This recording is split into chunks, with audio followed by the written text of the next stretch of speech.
Hey, this is Passy from Passy's World of ICT, the guy with the white hat. And today we're up for another Microsoft Access Learning lesson. And today we're looking at field validations, how we can make sure that data that comes into our system is good data and people don't accidentally do typos and get bad things entered into the system. Okay then, so it's hats off and glasses off and other glasses on, and let's get started.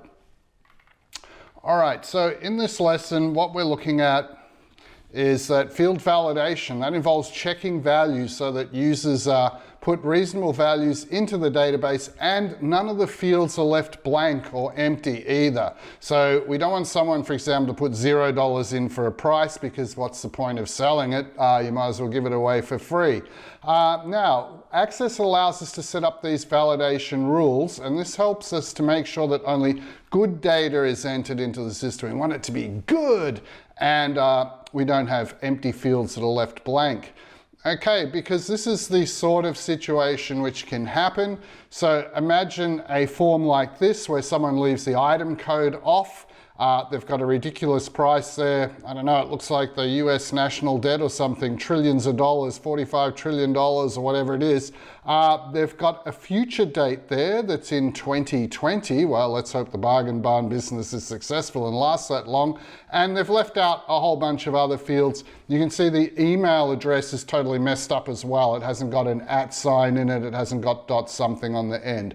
So this would be a disaster. And with Access field validation, we can just about stop all of those mistakes on there from happening. So in this training lesson, we're going to do 5 different validation things here. We're going to set up the rules so that things can't be left blank. We're going to set up some number value rules for the price of items so they cannot be 0 or excessively large. We're going to set up so that at least email addresses have their @ sign in them and they're the correct structure. And we will then set up validation rules for dates. And finally, we're going to protect certain fields on the form so that people can't change them, because like if an item's been sold, you don't want someone going back and changing the price or changing who the seller ID was or any of that information. So we need to protect some fields on certain forms from people accidentally typing into them. All right then, so for this training lesson, you'll probably need our validation start database, but if you have a database of your own with some forms that you want to add some validation in to make your data better and more safe and secure and have good data entered in, that's fine. You can use the ideas presented in this video and apply them to your own database. So there'll be a link in the YouTube description there below the video description about how you can go to our website and get the downloads for this lesson. So this guide, which we're looking at now, the start database and a finished database. That link may not be there straight away after the video is released, but it'll be there soon. Okay, now with the validation we need to do, we've already got these drop-down lists, which we did in a previous lesson. So these fields are okay. They can only pick and click from the list. We need to set up, though, that the item ID code is not left blank. And we also need it to have 5 letters and 5 numerical digits. And we need to set up that we don't have our date future dated. All right. The description, it's hard to make sure they type something in correctly there, but at least we can make sure that it isn't left blank. So in the database design document, there are validation rules set out for the fields. So you actually do this at the start when you're building a real system, so that you've got that set up there already to work off when we get to this stage of introducing validation into the system. Okay, so we've got the things set out there. We won't go through them all because we'll be covering them in the lesson anyway. And we've got that for like the stock items table. We've also got for the sellers table, some validation rules, and for the buyers table. And with Access, as we'll find in the lesson, whatever validation rules you put into the table, they automatically flow into the form. So you don't have to do it in both the form and the table. You just have to do it in the table. That's where we do it, in the table. The basic source where the data is stored, the primary source, and then it should flow through into the form, which is just a window which looks onto the table anyway. Now, we will do these two here. So we're going to do, make sure the item ID code's not left blank. Now, checking that it's got 5 letters and 5 numerical digits, we're not going to do that in this lesson. There's a thing called input validation masks, and we'll be covering that in a separate lesson later on. So there'll be another kind of like a part 2 validation, which is on field masks, but we're just going to cover that separately because we've got enough for today to make certainly a long enough lesson and teach you most of the main things you need to know about validation. So let's go across to Microsoft Access and get started.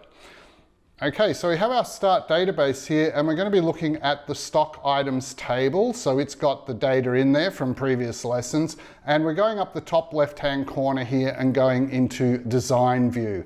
Now, the first field we wanted to work on was the item ID code. Now, if we go down and check its properties, see how there's a property validation rule, validation text, and then there's required and allow 0 length. So this one, because it's a primary key, Access has already done this for us, setting up so it can't be blank. It's a required field is yes, and allow 0 length is no. So they're the two settings you do to make sure that a field can't be blank. Now, we'll go down to the price next. Now, the price, we don't want that being left blank. So it's got required here is no. So we're going to change that to required yes. It doesn't have the other field which we change. It only has the required field on it. Category had a drop-down list. The next one was description. We wanted to make sure on the description field, if we go down here to our properties, that it's a required field. So we wanted it to be required. And remember, you also change its little buddy down here underneath it, the allow 0 length. So you do that to no. So the way to make fields so that people have to type into them is you do required is yes, and you do allowed 0 length is no. Now we've got the image location, the seller ID. We don't want that to be left blank. So we'll say that that's a required field yes down in its properties, and we'll set allow 0 length is no on that guy. The listing start date, required is yes. Again, it doesn't have a 0 length because it's not a short text field. So like currency that wasn't short text, there is no allowed 0 length, but we certainly need required yes. Payment made, yes, no, does not have the required on it. Bank receipt, required, we want to say yes on that one, and allow 0 length, we need to be no. Now, actually this one here, the bank receipt number, they may not have paid for it yet. So we better actually say that's no and that's yes. We better change those back, because when we first enter a stock item in and it's not sold yet and the seller hasn't been paid, actually these fields can be left blank. So you need to be careful with this. There are only certain ones we were setting up that when the item first comes into the barn and is entered onto the system, that's where we don't want blanks. These ones that are used later on during the processing, yes, at the start, we want to allow bank receipt number to be blank, and payment date can also be required no at the moment, because that's not going to be entered till later on. Okay, now if we save the database in the top left-hand corner, it'll give us this message here. Data integrity rules have been changed. This process may take a long time. Now, it might if you've got a database with thousands of items in it, but it won't for ours. And we always say yes to this, all right, because we want to add those new validation rules. In the top, we go to View and Datasheet View, which should take us into our table. So let's test some things out here. We'll try and blank out the item ID code on that first record and move across a field. And you can see we get this message here. You must enter a value in the stock items item ID code field. And so we can click OK. Now to get our value back, you just press the ESC, the escape key, and we'll come back again. Status. Now, if we leave status blank, will we get a message? No, because we've already got the drop-down list for that on the form, so that's okay. Price was all right. Now the other one was description. We didn't want description left blank, so let's try and leave a description blank, and it let us do that, which was interesting. Okay, so let's just go back to design view there and have a look at description. We've got required, yes, allow 0, length, no. But access seemed to let us leave that blank. Now that was a little bit puzzling. Let's try that again. We'll do that and press enter, and it's allowed a blank there. Okay, so that one doesn't seem to be quite working on the table. Interesting, I've never seen that happen before. Let's try seller ID over here. Okay, that's working all right. You must enter a value in the stock item seller ID field.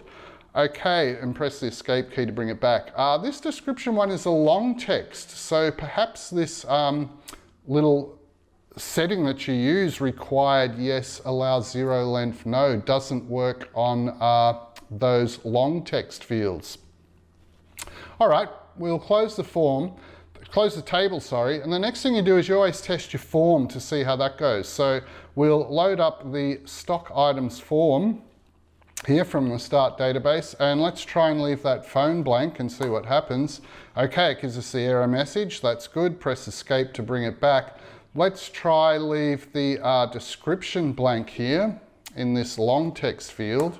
And it lets us do that. Okay, so this leaving fields blank, we can't do it on those long text. It only seems to work for the short text ones. Let's try and leave the seller ID blank and see what happens. Yeah, again, it won't let us leave that blank. You can't have a null value, which means a blank, nothing in it, null. Okay, so we'll just click OK on the message and press escape. So anyway, that's all good. And we've got the bank ID code and the bank account number coming off the seller's table there onto the form as well. And these other fields come off the seller's table. Now at the moment you can, I think, leave the last name blank. So what we need to do is we need to do the seller's table next and put the rules into there. Now wherever we've put the rules, like if we go to our sold item form as well and try and leave an item ID blank, again, we'll get the error message. So you only have to put the rule into the form and all into the table. Sorry, we put the rule into the table. It automatically flows through to the form. So we've got another form here for the, let's see, we've got form stock items, form the unsold items. So again, we'll check whether could we leave a blank item ID code in that, and no, we can't. So because we put it into the table, all of these forms which use the table, the rule automatically flows through to them. Okay, so that is it nearly for the required fields. We just need you guys to do an exercise on your own. So this is the guide, so this had everything step by step in it. So that will help you a lot, and fields left blank. Okay, so we're up to here. The first validation we were doing, blank fields. So in the sellers table, you need to go in there and on every single field that's in the sellers table, actually, just set your required yes and your allow 0, length no. So anyway, we'll leave you to do that. We'll just pause the recording and you guys can do that and test it out, and then we'll be right back again. All right, welcome back. The sellers table. Put those requirements in, test out on the table in the form. That should have all worked out. Now we're on to the second item we're going to do today in the lesson, and this is number range validation. So here we're going to check out our price. We want that price that's entered onto the stock items form and other forms. We don't want it to be 0 because that's just silly. Why are you giving it away? We're trying to sell things in the bargain barn and get money for the sellers and commission for Passy in the barn. Now, the other thing is we're not going to have any items in there that are 100,000 or more, okay? We're not having items in there for Kanye West and Kim Kardashian. We're not going that expensive. This is just for, you know, the common folk, the normal people are shopping at the bargain barn to get themselves something used, just like they would on eBay, I guess, or at any secondhand shop.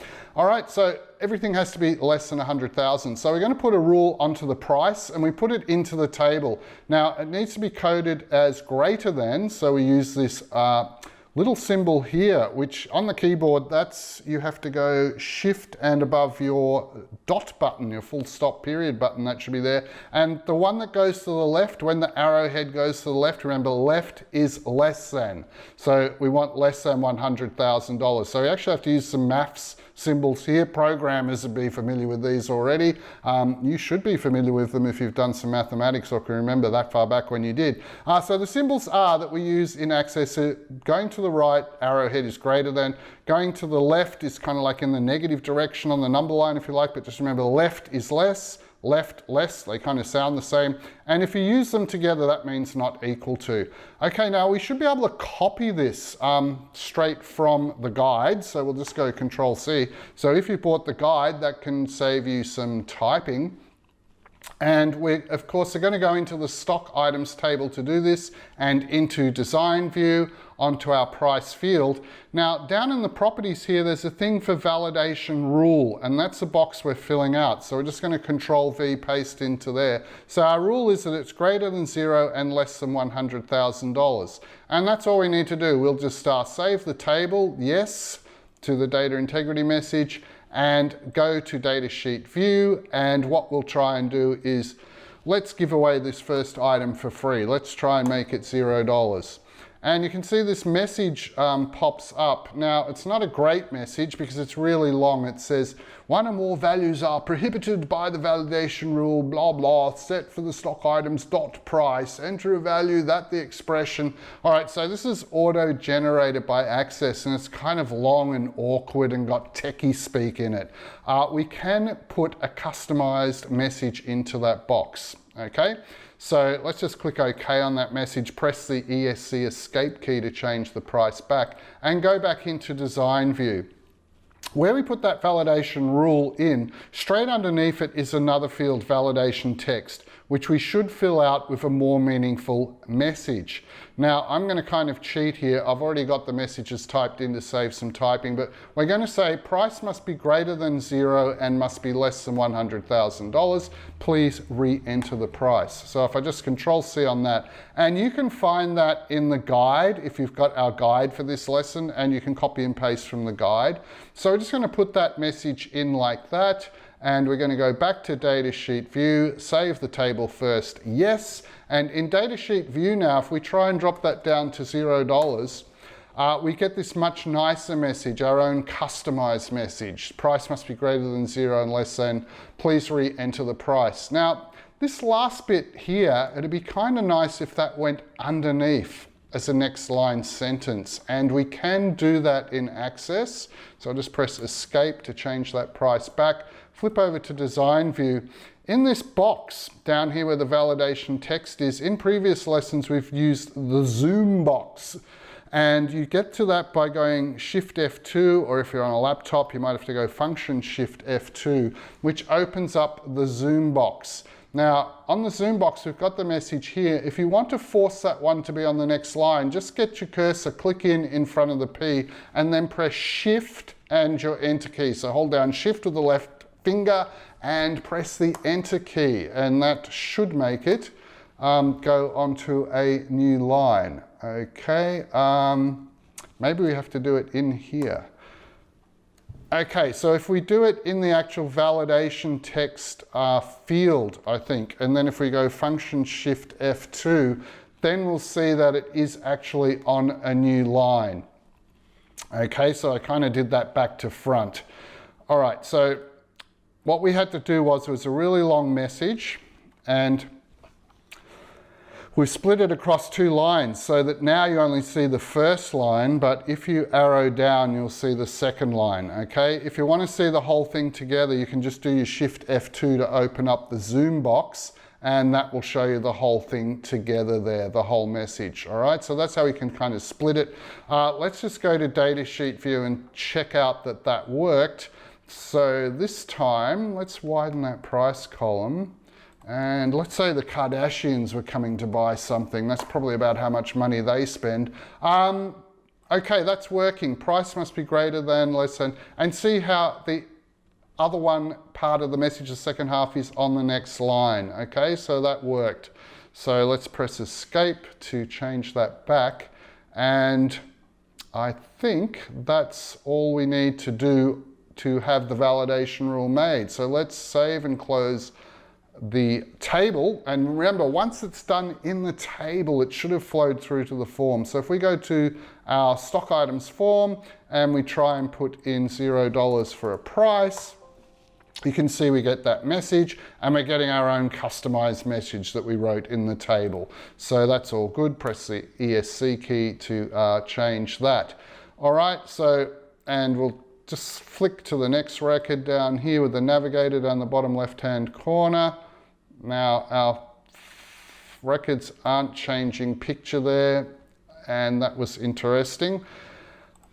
But that was in a previous lesson. We set up images where they flicked through, and it stopped working here, I would say, because I moved where the images folder was, and I'll need to update it in this start database. So I'll fix that up, and the one you get should work all right. But anyway, getting back to the subject of this lesson, if we make ridiculously large prices, we get that message as well. So we've done our number range validation, that's finished. It'll work in all the forms. You can try out the other two forms as well, the sold items one. If you set something to 0 in that, you know, same message. So whatever you've done in the table automatically flows through the form. So that's why it's great to just do it in the table. It's done once, and then it's going to work in all the forms. Okay, so you might just want to take a break at this stage and pause the video. Okay, welcome back. Now this is a long lesson, but at the end of it you'll know everything you need to know about validation, and we will get around to putting a kind of index time links thing into the video description so that you can click to different sections after the video goes up. So you'll be able to come straight to validation at date section if that's what you're interested in doing, and not watch the rest of the video. Okay, now we've got in our stock items table, we have this listing start date. Okay, and we set this up back in August, so they're August dates. Now we don't want people putting in future dates, so we don't want them to accidentally type 2028, you know, 10 years away from now. So there can't be any future dating. And the other thing is we don't want them to accidentally type in some old date, like, you know, the year 1218 or something like that. So the Bargain Barn opened in 2010, and so that's the oldest date we're going to allow into the system. So they didn't work New Year's Day on the 2010 year. So we're going to make it greater than 1st of the 1st 2010, which will work in Australian date format or US date format, because 0101 is January 1st in either formats, and 2010, and then they can't be future dated. All right, now the way Access does dates is a little bit different than what you might have been expecting. To get the date for today, the way we do that in Access is we just do date and a set of brackets, a set of round brackets. Open the brackets, close them again straight away, no space in between. And how that works is this date here, date with a set of brackets, is that Access will go to your computer's system date and work out what today is and put that in for the value. Now, when we're coding a date like 1st of the 1st 2010 or any date, you have to put these hash signs, or some people call them, I think, pound signs, or some people, if you've done music, might call it the sharp sign. But that kind of tic-tac-toe, noughts and crosses type sign that's shown down here, that has to go at the beginning of the date and the end of the date. That tells Access that we're dealing with a date. Otherwise, Access thinks, oh, you want to do some math? Okay, let's do 1 divided by 1 divided by 2010. Okay, and they come up with some ridiculous decimal answer. So to tell Access we're doing a date and we're not actually doing some fraction or some division calculation, you need a hash sign at the start and one of these signs at the end of the date. So enclose the date like that. So that's actually the criteria we're using. So let's just copy and paste that so that we've got it, and head across over to Microsoft Access, and back in our good old stock items form again, into design view. This time we're going to the listing start date, we're going down to the validation rule, and we're Control V pasting it in. So we want it greater than, and remember to put those signs in, 1st of the 1st 2010, put the sign in so Access knows it's a date, and less than or equal to date brackets, which means less than or equal to today. Okay, now validation text, it'd be good to have our own custom rule. Remember, otherwise Access will make a big, long, horrible rule. So let's put that in, and I've just got it here to save a bit of time and paste it in with Control V. So the listing date must be a date between 1st of 1st 2010 and today's date. Feel free to use the date picker to help correct the date. Okay, so let's save that and say yes to the message that comes up.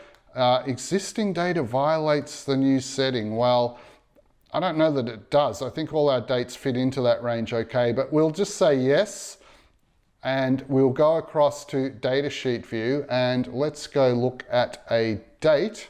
So we'll have to shrink across there. Now, those images weren't coming up in that form before because I shifted where the images are located. So if you've done the images on forms lesson previously, you might have to go back and redo that link so that this particular one, because it's set up for my computer and it's not going to link into where you've put your images properly. So if you did want the images on the form, you'd have to go back and do that. But that's not what we're doing today. That was in a separate lesson. We're looking at these dates. Okay, so there is a date picker here. So today is, well, let's jump right ahead.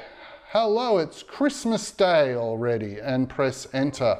Okay, our message comes up here. The listing date must be a date between 1st of 1st and today's date. So it's not Christmas time yet, kids, and it's not allowing that, all right? So if we just say okay on that and press escape to change the date back. Now, that message when it came up was rather long. Let's put a date that was before 2010. So let's just go way back to the year 2000, 23rd of the 8th, 2000. Again, we get the message. Now, let's split that message over 2 lines because it's really super long there on one line. And we'll just press escape to ESC to get that back again. So remember how we did that in design view, and I messed it up and did it wrong the first time. You just go to straight in front of that, feel free to use, because that's what we want going down to the next line. And you hold down shift with your left finger and you press enter. And that will shift it to the next line. If you use the up arrow, you can see the first line of the message. If you use the down arrow, you can see the second line. Up, down, and we can flick between them. If you want to see the whole message, remember it's Shift F2, or it might be Function Shift F2 on some laptops, and that will actually show you the message split across the 2 lines, but we didn't seem to be able to split that in the Zoom box properly. I don't think you can do the splitting in the Zoom box. You have to do your Shift Enter splitting down here. So if we go back to Datasheet view and just say yes to the messages, let's go to a date. We'll just go to this third one down, 2nd of the 8th, 2018. And let's go, whoa, miles ahead to September 2019, the 4th of September, it's a nice day, and press enter. And now our error message is split across the 2 lines, so that looks beautiful, and that's the way we want it, and that's done. And that's everything we're going to show you today for date validation. So if you need a break, just pause the video now.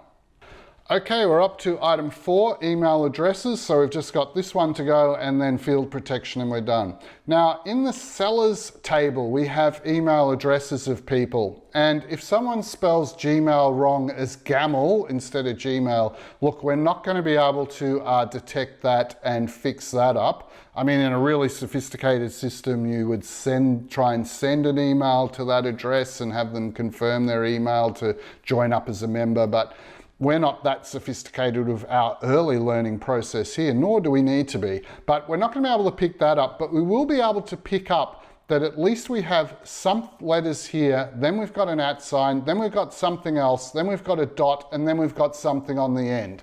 Okay, so we can do validation to check at least that we've got something at something dot something. Okay, so it's never going to be 100% accurate, but it'll certainly save them from leaving the @ sign out or forgetting to put the .com or .com.au or whatever it is onto the end. Now, this rule, don't try and memorize this because it's way too complicated, and a quick Google search will find it every time. You just need to say validation rule, access validation rule for email address, and you'll come up with this. Now, this looks really hard, and some people might go, whoa, that's way too hard. Look, it's not actually really that hard. It's using kind of wildcard searching with the asterisks and the question marks. So let's look at something simple here, which we've got in blue. If we were saying a name had to be like PA, then 2 question marks, and then a star. What that means is the name has to start with the letters PA, then it has to have at least 2 more letters after that, okay? And then it has to have anything. It doesn't matter after that. So it's got to start with PA, then it must have at least 2 more letters. So a name like Pam isn't going to work. Pam or Pat, P-A-T, is going to be too short and would fail that validation. So anything like Paul, that's 4 letters long. Pamela's longer than 4. So Paul, Pamela, Passy, Patricia, they would all pass that little test we've put in, but Pat and Pam would fail because they're too short. And if it doesn't start with PA, well, it's going to fail that test as well. So Peter, Philippe, Pippa, Pedro, they all don't start with PA. Now, that's kind of how this is working. It says it has to have anything, then at least 1 letter, and then at symbol has to be there. Then it has to have at least 1 letter with some other stuff. Then it must have a dot in it. Then at least 1 letter after the dot and some other stuff. Now, the second part, the not like, what's that saying is that you cannot have a comma or a semicolon in there, okay? Often people mess up the dot because the comma sign is right next to it on the keyboard, and they'll put com or comma net instead of .com or .net. So that's just checking you don't have a comma or a semicolon. So this rule here, we can just copy and paste that. And so let's go across to Access, but before we do, we'll just go to our little cheat sheet here. So email address, Access isn't case sensitive, so you don't actually have to use a capital letter one. You can use a little letters one, and it still should work the same. So let's grab that. We'll just Control C that, and we're going to our seller table here, and we're going into design view, and we're going on to the email address, down to validation rule, and we're pasting that in. Okay. So we also need validation text, a meaningful message, rather than the big long Access generic message. So we'll put in this one here. Okay, the email address must be of the format, whatever. There, Control C, and go over here to our validation text and Control V that in. And maybe we'd also politely like to ask them. So we'll do Shift and Enter and say, please re-enter the email address. And remember, because we've done Shift held down and Enter, that should come out in the next line. So up arrow first line, down arrow second line, function Shift F2 if you want to see the whole message, okay? All right, so let's flip across to data sheet view and check that out. Save the table, yes. Data integrity rules have been changed. It doesn't take a long time, just say yes. And let's try it here. So on a Smith, if we leave out that @ sign and press enter, we get the message, okay? The email address must be the format something at something and not contain any commas or semicolons. Please re-enter the address. Okay, so let's say the @ sign was in there okay, but we left out the dot, and that's not going to pass our structure format test either, and we'll get the error message. Let's say instead of the dot, we did the comma, which is right next to the dot on the keyboard and easy to make that typing mistake. Again, the message comes up. It's not going to be happy until we've got the @ sign something dot something in there, and if we press enter, that's all a-okay. So that's how you validate email addresses. Don't sweat over memorizing that rule. A quick Google search will always find it, or if you've bought our reference guide and got that, you'll be able to get it straight out of the reference guide. So we've only got one more thing to do. If you need a little break before the video ends, just pause now. All right, welcome back. Just before we do the last item of protecting certain fields on certain forms, let's just have a look at this other thing here, a question that's always asked, how do you validate phone numbers, okay? So surely a phone number just has numbers in it, number digits. So you can just check that it's numeric or check that it's greater than 0. Well, we can't actually store them in a database or any system that we're using as a number because we have those zeros in front that you have to dial on a lot of phone numbers. So if you do try and change your data to a number, and then click yes on the some data may be lost message, you will lose the leading 0 off the front. And the reason is just mathematics. We don't say when something costs $50 in a shop, oh, the price of that is $0.50 or it's $0.050. We just leave the zeros that are in front off. So Access just uses mathematical common sense when you change them to a number and takes those leading zeros off. So we always have to store them as a short text field. Now, in the lesson when we do input masks, we will show some masks for putting in numbers so they don't have to be all bunched up together there in one long line. You can have hyphens between them if you want to and do area codes and things like that, but that's in another lesson on input masks. So let's get on to our last item here, which is doing protected fields. Now, on the sold items form, that form is used when an item has been sold, the person who bought it's happily got that item and the item's been taken out of the bargain barn by them and they're having a lot of fun using their new item now that they got at a bargain price, and they'll come back and buy more because they were so happy with their purchase. That's what we hope anyway.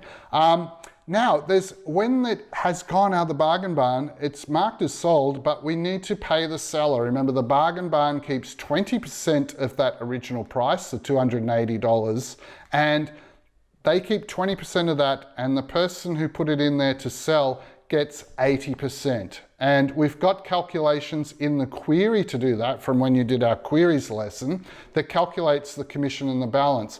And we built this form from the query. So everything on the query can show up on this form, whatever parts we need off the query. So we've already got the balance here, which we need to pay the customer. So we need to pay the customer who is here, their name's down the left-hand corner, so we need to pay Agent de Notaire. We need to pay Agent the $224 balance here. And so we get D'Agent's information up from the seller's table to get the bank account info, get out our phone banking app, do the transfer to her account. Now, what happens then is we can click here to tick payment made, enter the bank receipt number we get sent on our phone from our bank, and what date we did it. We can put that date in as well.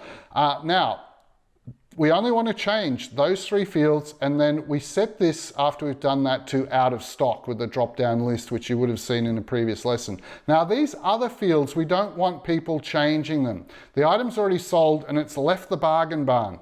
The new owner has it. So we don't want them changing the price, changing the date, changing who the seller is. We want to protect these other fields. So we only want to leave the status, the payment, and the banking details and date unprotected. The other ones we need to protect them so that people can't change them. And this we do not do in the table, this we actually do in the form. So let's jump across to Access and go into our sold items form. Okay, and we've got our first record there that is sold. Now, how do we protect these other fields? Because at the moment, someone could just put the price down to $80 and press enter. They could change this date here if they wanted to. They could do all sorts of things. So how do we protect those fields? Well, we need to go into Layout View on our form, and then on the Design tab, we need to get into the Property sheet.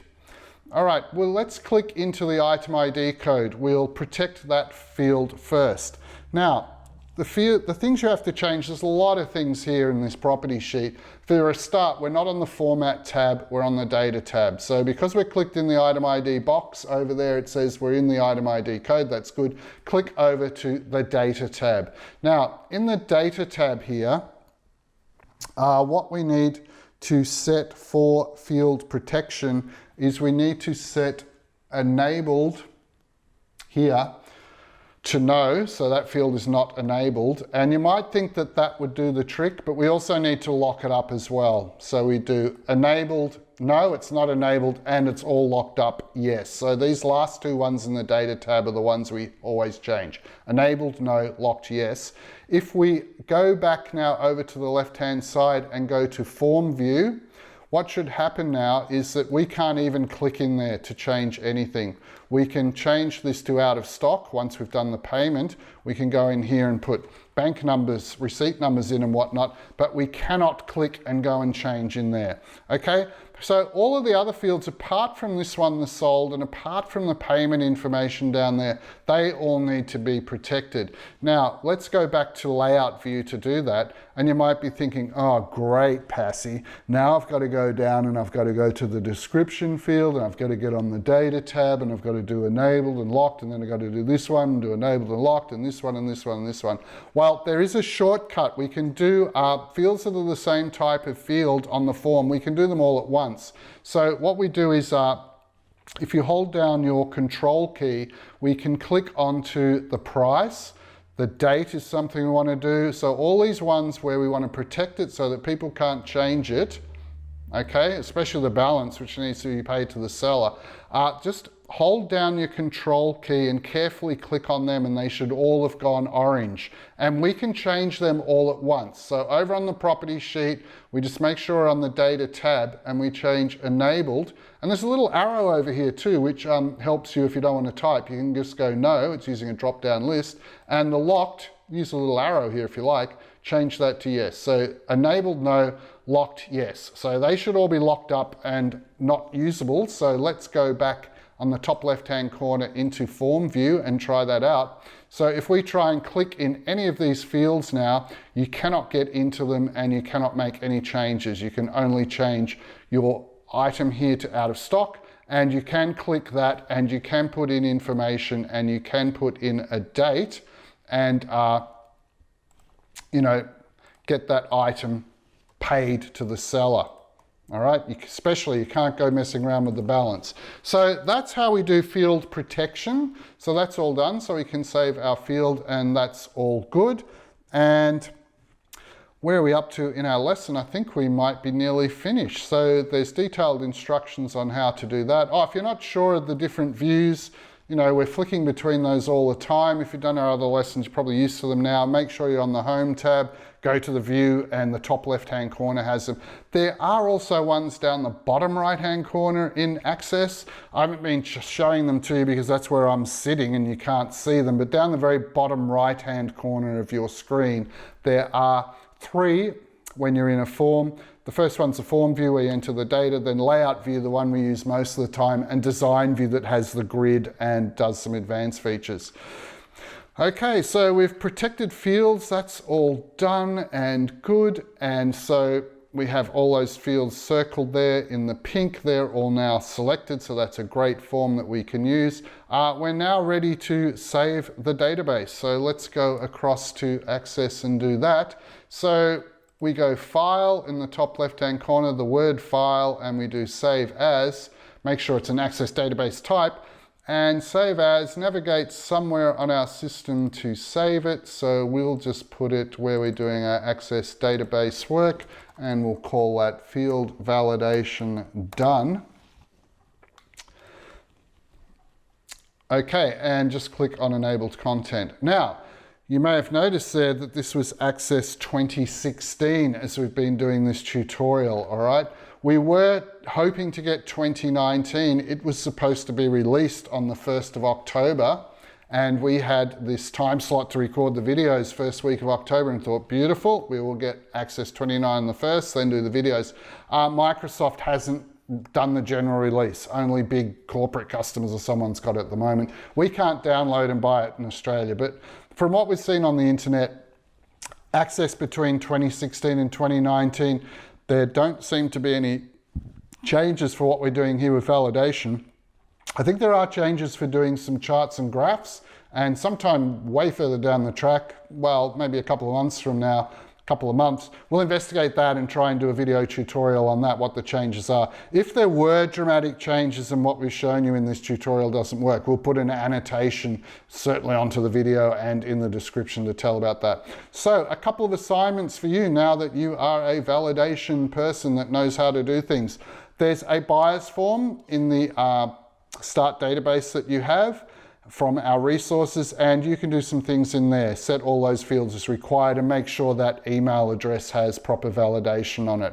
And another assignment with protected fields, there's an unsold items form for the items that are older than 37 days and off to charity pretty soon. They're going to be taken to the charity shop because they didn't sell and the seller didn't come and collect them.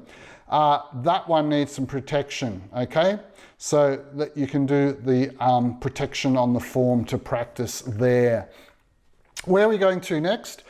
We've done this lesson today, creating the validation so that we have sensible values input to the database. There is another second half of validation, input masks for fields.